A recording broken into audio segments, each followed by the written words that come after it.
trying to stem the flow of oil into the Gulf. CEO Tony Hayward also trying to keep the spill from tarnishing his reputation and perhaps also threatening his job.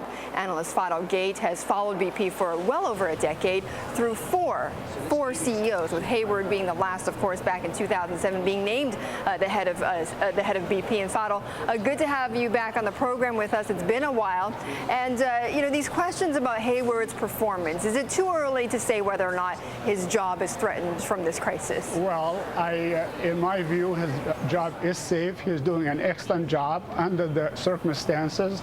We're dealing with a catastrophe here. It is beyond any company. They are getting help from the federal government. They are getting help from every oil company in the neighborhood, including Shell, Exxon, Chevron. They are deploying every available resource that we can put on this situation. So, you know, the man has been living out of his suitcase since he got the phone call. So there is nothing more that he can do. He has been, and yet you can imagine, though, that there are a lot of people angry. If not with him, they're angry at BP. You heard from lawmakers who don't believe they're going to get compensated, or that their citizens are going to get compensated for this crisis. You've heard from, there's certainly, I'm sure, other oil companies that are upset at the tarnishing of reputation of their industry by this disaster. Isn't that still going to hurt Hayward in the end?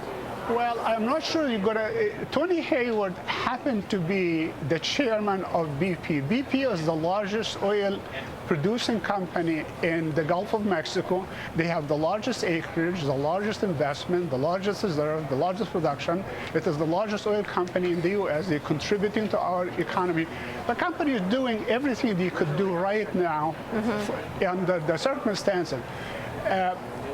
The ramification, however, could be negative for the oil industry in general, because the government regulator will take a second look at permitting process, make sure that this accident does not happen, which is fine. I think the industry will have to be much more vigorous in their, you know, testing and all these things. And safety and all of that, yeah. So this is something that could be positive. In my view, this has to be more cooperation between the industry and the government in order for us to have safer, cleaner, and long-term supply of crude oil. Okay, Fadel, let me just get down to the numbers really quickly in the time that we have. The estimates are it could cost BP $8 billion to clean this up. Is that a right estimate? Are you looking at something higher or lower? Well, I have no idea right now, but I remind people, I cut my teeth as a cost engineer with Mobil Oil 25 years ago. I can tell you it's totally irresponsible from an analyst who doesn't even know what the spill looks like to put an estimate out there and say it's going to be 15 billion or 20 billion or 30 billion. Totally irresponsible. BP right now is spending about $6 million a day to just plug the hole. They are trying everything. If successful, this thing could be less than $1 billion in total cost. But if not, it could be definitely in the billions of dollars. But it's very hard to put a fixed number on it. That's the problem, Fadel, is that there's a lot of uncertainty still, and that's why BP stock is getting hurt. Okay, Fadel Gheit, we've got to leave it there, but good to talk with you.